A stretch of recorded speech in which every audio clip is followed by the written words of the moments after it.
નમસ્કાર દોસ્તો, world in બોક્સના current અફેર્સના લેક્ચરમાં ફરી આપનું હાર્દિક સ્વાગત છે. આજના લેક્ચરમાં આપણે જોઈએ વડાપ્રધાન નરેન્દ્ર મોદીની અમેરિકા યાત્રા. હવે આ યાત્રા દરમિયાન ખૂબ જબરજસ્ત કાર્યક્રમ યોજાયો જેને આપણે નામ આપ્યું હાઉડી મોદી. આ ઉપરાંત આ યાત્રા દરમિયાન નરેન્દ્ર મોદીએ કયા કયા ફંક્શન્સની અંદર ભાગ લીધો, કઈ કઈ સમિટમાં કઈ કઈ ફોરમમાં ભાગ લીધો, તે દરેક બાબતની ચર્ચા આપણે લેક્ચરમાં કરીશું. તો સૌપ્રથમ જોઈએ હાઉડી કાર્યક્રમ વિશે. તો કંઈક જબરજસ્ત મેગા ઇવેન્ટ યોજાણી જેનું નામ હતું howdy Modi shared dreams bright future. ઇતિહાસની અંદર પહેલી વખત એવું બન્યું કે અમેરિકન પ્રેસિડેન્ટ એન્ડ ઇન્ડિયન પ્રેસિડેન્ટે સાથે આવે મેગા ઇવેન્ટની અંદર સાથે ભાષણ આપ્યું હોય.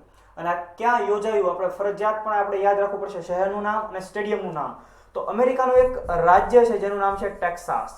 ટેક્સાસ રાજ્યના હ્યુસ્ટન શહેરની અંદર આવેલા એનઆરજી સ્ટેડિયમની અંદર આ કાર્યક્રમ યોજાયો. નરેન્દ્ર મોદીએ ભારતીય મૂળના અમેરિકી 50,000 જેટલા જનમેદનીને સંબોધન કર્યું.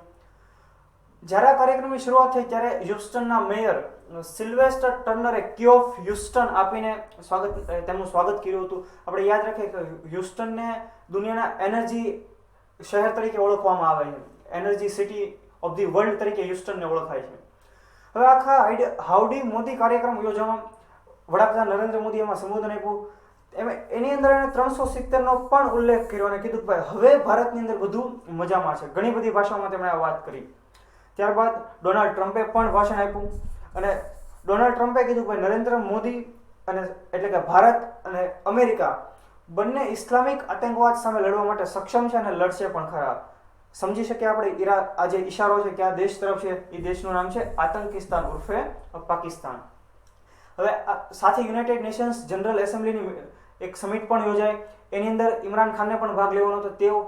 તે પણ અમેરિકામાં હાજર હતા. હવે તેમના સન્માન માટે થઈને તેમના સ્વાગત માટે એરપોર્ટ પર કોઈ જ અમેરિકન અધિકારી કોઈ વ્યક્તિ હાજર રહ્યા નહોતા. જ્યારે વડાપ્રધાન નરેન્દ્ર મોદીનું ખૂબ સન્માન ત્યાં કરવામાં આવ્યું, ખૂબ આગતા સ્વાગતા કરવામાં આવી, જે દર્શાવે છે ભારત અને પાકિસ્તાન વચ્ચેનું ખૂબ મોટું અંતર. હવે જે હાઉડી મોદી કાર્યક્રમ યોજાયો તેનું સમગ્ર આયોજન કોના દ્વારા કરવામાં આવેલું હતું? તો કે ટેક્સાસ ઇન્ડિયા ફોરમ દ્વારા આયોજન કરવામાં આવેલું. હવે આપણે જોઈએ અન્ય ક્યાં ક્યાં કાર્યક્રમો યોજાયા હતા. તો 21 સપ્ટેમ્બરે નરેન્દ્ર મોદી જ્યારે અમેરિકા પહોંચે છે ત્યારબાદ અમુક કંપનીના સીઈઓ સાથે તે મુલાકાત કરે છે, જે ઓઇલ સેક્ટર અને ઉર્જા સેક્ટરની કંપનીઓ હતી. એમાં એક અગત્યનું એક એમઓયુ થાય છે. આપણે યાદ રાખીએ કે ભાઈ પેટ્રોનેટ એલએનજી લિમિટેડ અને ટેલુરિયન કોર્પોરેશન. પેટ્રોનેટ એ ભારતીય કંપની છે જ્યારે ટેલુરિયન કોર્પોરેશન અમેરિકન કંપની છે. આ પેટ્રોનેટનું એક ટર્મિનલ આપણે અહીંયા દહેજ ખાતે પણ આવેલું છે. અને આ જે કરાર છે તો એ શાને લગતો હતો? તો કે 50 લાખ ટન એલએનજી માટે એટલે કે લિક્વિફાઈડ નેચરલ ગેસ માટેનો એક એમઓયુ થાય છે. ત્યારબાદ 22 સપ્ટેમ્બરે હાઉડી મોદી કાર્યક્રમ યોજાયો. 23 સપ્ટેમ્બરે ક્લાઇમેટ એક્શન સમિટ યોજાય. હવે આ ક્લાઇમેટ એક્શન સમિટનું ઉદ્ઘાટન સ્વીડનની એક 16 વર્ષીય કહેવાય કે પર્યાવરણ કાર્યકર્તા છે જેનું નામ છે ગ્રેટા થનબર્ગ. તેણે તેનું ઉદ્ઘાટન કર્યું હતું. ખૂબ જબરજસ્ત ભાષણ આપ્યું. દુનિયાના નેતાઓએ તે ભાષણ વખાણ્યું અને તેમણે કીધું, ગ્રેટા થનબર્ગે, કે ભાઈ વૈશ્વિક નેતાઓએ ક્લાઇમેટ ચેન્જ માટે કોઈ પગલાં ન લઈને આવનારી પેઢી સાથે છેતરપિંડી કરી છે. આ પેઢી સાથે એમણે છેતરપિંડી કરી છે અને બહુ કડક શબ્દોની અંદર તેણે એ વાતને વખોડી હતી. તો એ પણ આપણે ગ્રેટા થનબર્ગનું પણ નામ યાદ રાખીએ. તે કયા દેશની છે? સ્વીડનની. 16 વર્ષની. એમણે એક આંદોલન ચલાવ્યું. ભાઈ દર શુક્રવારે તે સ્કૂલે રજા રાખે છે અને ક્લાઇમેટ ચેન્જ માટે કામ કરે છે. અને આજે એ આંદોલનને વિશ્વભરમાંથી ઘણો પ્રતિસાદ મળી રહ્યો છે. ત્યારબાદ 24 સપ્ટેમ્બરે ગ્લોબલ ગોલકીપર એવોર્ડ તમને એનાયત કરવામાં આવ્યો. એ કોના દ્વારા એનાયત થયો? તો કે Bill and Melinda Gates foundation. અહીં તમે જોઈ શકો માઇક્રોસોફ્ટના સ્થાપક બિલ ગેટ્સ એમનું ફાઉન્ડેશન છે. અને નરેન્દ્ર મોદી જે સ્વચ્છ ભારત મિશન ચલાવ્યું તે માટે થઈને એની અધ્યક્ષતા કરી એટલા માટે થઈને આ એવોર્ડ તેમને એનાયત કરવામાં આવ્યો છે. સાથે યાદ રાખો ક્લાઇમેટ એક્શન જે સમિટ યોજાઈ હતી એની અંદર પણ નરેન્દ્ર મોદીએ ભાષણ આપ્યું હતું અને કીધું કે ભારત ક્લાઇમેટ ચેન્જ સામે લડવા માટે થઈને કટિબદ્ધ છે.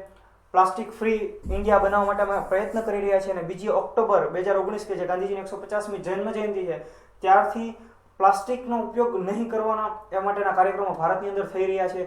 તો ભારત ક્લાઇમેટ ચેન્જ બાબતે ખૂબ ચિંતિત છે અને તેના માટે યોગ્ય પગલાઓ પણ લઈ રહ્યું છે. તે માટેની તેમણે વાતો એ સમિટની અંદર કરી હતી.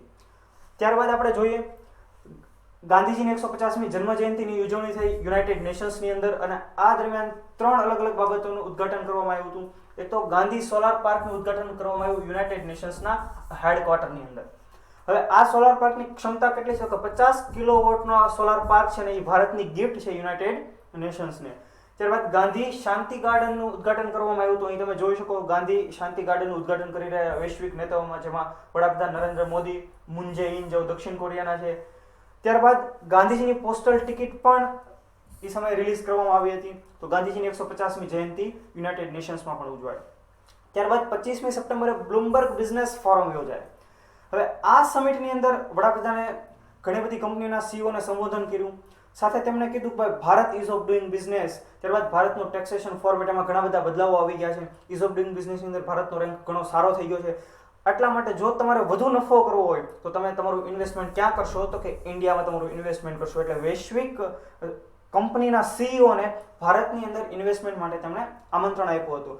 સાથે તેમણે કીધું કે ભારતની અંદર અમે ઘણી બધી વધુ સુવિધાઓ આપી રહ્યા છે. અમે ઘણા બધા રૂલ્સ રેગ્યુલેશન્સ ઘટાડી દીધા છે, જેથી કરીને તમે આસાનીથી તમારી કંપની શરૂ કરી શકો, તમારું ઇન્વેસ્ટમેન્ટ વધારી શકો. તો આ 25મી સપ્ટેમ્બરે બ્લુમબર્ગ બિઝનેસ ફોરમ યોજાઈ હતી. ત્યારબાદ યોજાયું ફર્સ્ટ ઇન્ડિયા કેરીકોમ મીટિંગ અથવા તો ફર્સ્ટ ઇન્ડિયા કેરીકોમ સમિટ. હવે આ કેરીકોમ શું છે? તો કેરીકોમ બે શબ્દોનો બનેલો એક શબ્દ છે. કેરેબિયન કમ્યુનિટીનું પૂરું નામ શું થશે? Caribbean community. જે કેરેબિયન દેશો છે કે ભાઈ જમૈકા કે ટ્રિનિડાદ એન્ડ ટોબેગો, એ બધા દેશો, જે 15 દેશોનું બનેલું એક સંગઠન છે જેને કહેવામાં આવે છે કેરીકોમ, એટલે કે કેરેબિયન કમ્યુનિટી. તો એની પ્રથમ સમિટ ન્યુયોર્ક ખાતે યોજાઈ ગઈ. હવે આ એક સમિટથી ભારતને શું ફાયદો થશે? તો ભાઈ આજે 15 જેટલા દેશો છે. હવે એ બધા ઘણા દેશોની અંદર ચીન પણ પોતાનું ઇન્વેસ્ટમેન્ટ કરી રહ્યું છે. એટલે એ દેશોને ભારત તરફ આકર્ષવા એ ખૂબ અત્યારે જરૂરિયાત ઊભી થઈ છે. ભારતે કેરીકોમ દેશોને LOC પણ આપ્યું, એટલે કે લાઇન ઓફ ક્રેડિટ પણ આપી કે ભાઈ તમે અમે સોફ્ટ લોન, જેને આપણે LOC એટલે સોફ્ટ લોન કહેતા હોય છે, તે પણ પ્રોવાઈડ કરી. તો ભાઈ તમે લોકો પણ ભારત તરફ આવો, ભારત તમને સોફ્ટ લોન આવશે. એટલે ભારત અને કેરીકોમ એટલે કે કેરેબિયન કન્ટ્રી વચ્ચે પણ ટ્રેડ વધશે. તો આ ઘણા બધા પ્રયત્નો વડાપ્રધાન નરેન્દ્ર મોદીએ તેમની યાત્રા દરમિયાન કર્યા. યુનાઇટેડ નેશન્સ જનરલ એસેમ્બલીને પણ તેઓએ સંબોધન કર્યું હતું. તો આખરે એક કન્ક્લુઝન નીકળે આ બાબત ઉપરથી કે ભાઈ વડાપ્રધાન નરેન્દ્ર મોદીની જે અમેરિકા વિઝિટ છે, જે ખરા અર્થમાં ખૂબ સફળ રહી છે. જો દોસ્તો આપને વિડીયો પસંદ આવ્યો તો તેને લાઈક કરો, વર્લ્ડ ઇનબોક્સની ચેનલને સબસ્ક્રાઇબ કરો તથા નવા વિડીયોની નોટિફિકેશન માટે બેલ આઇકન જરૂર પ્રેસ કરો. Thank you very much.